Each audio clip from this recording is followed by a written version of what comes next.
Юу нэгэн хүний эрхийг хангахтай холбоотой зарим хуулиуд нэмэлт өөрчлөлт оруулах тухай хууль өргөн барьж байна. За нэг зүйлтэй бол үнэхээр сал нэгдэмгүй байна. Эсэргүүцэж байна. Тэрний үе гэхээр эрүүгийн хуульд хүнийг нэг төрөг доромжлох гэдэг гэмтрийг буцаан бичих гэж байгаа юм байна. Гүтгэх доромжлох гэдэг энэ гэмтрэг Монгол улсад яг ардчилсан улсад байдаг арга барилаар огт байгаагүй. Энэ өөрөө социалист үзэл сурталыг хамгаалах даргыг вакуум дотор барьж нийгмээс нь тусгаарлаж одоо тусдаа бурхан адил дахин шүтгэж зориулагдсан эрүүгийн хуулийн гэм зохицуулт байсан. Энэ гүтгэх доромжлох гэдэг энэ гэмтрийг эрүүгийн хууль дээр бичгээр хамгийн амжилттай сайн ашиглаж чаддаг хүмүүс нь бол дандаа эрх мэдэлтнүүд.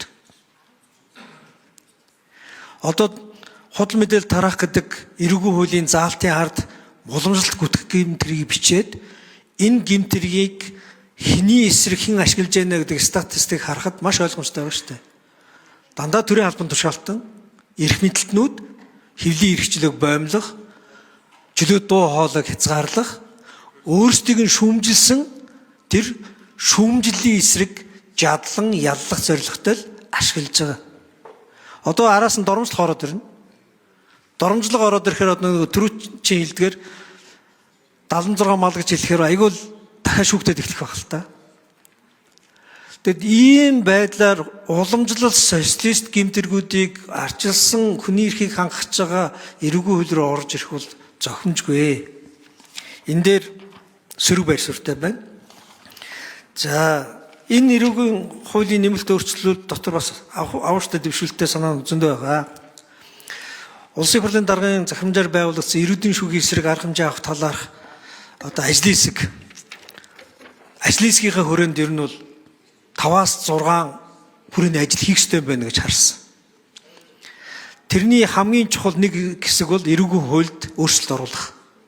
Олон улсын конвенцийн үзэл санаатай эрүүгийн хуулийн эрүүдэн шүүх энэ төрлийн гэмт хэргийг нийцүүлэх бол хэрэгцээ байгаа юм байна.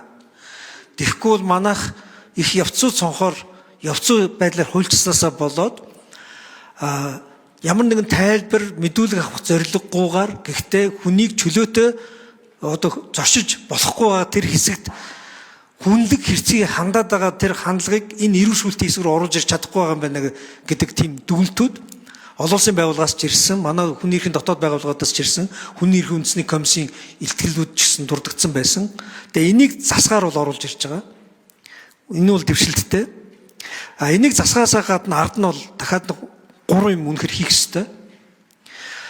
Эрүү шүүлтэнд өртсөн иргэд чинь ер нь бол ихэнх тохиолдолд гүйцэтгэх ажил гэдэг далд үйлдэгддэг төрийн хамгийн хүчрэх хэрэгслийн ард эрүү шүүлтэнд өртөж байгаа. Мэдээлэл нь нууц байдаг. Чи хэрвээ энийг ил болох юм бол энэс аимшигтай юм чинь гарган шүү гэж хувийнх нь мэдээллээр дарамталдаг. Тэгэхээр энэ далд байгаа энэ зүйлийг ил болгохын тулд юу их ёстой вэ гэхээр энэ төрлийн гэмт хэртэй тэмцэх дагнсан байгууллага байгуулахаас өөр арга байхгүй. Энийг байгуулахдаа нөгөө талдаа нөгөө хохирсон хохирогчийг хамгаалдаг үндснийхээ тогтолцоог сэргийгээс өөр арга байхгүй.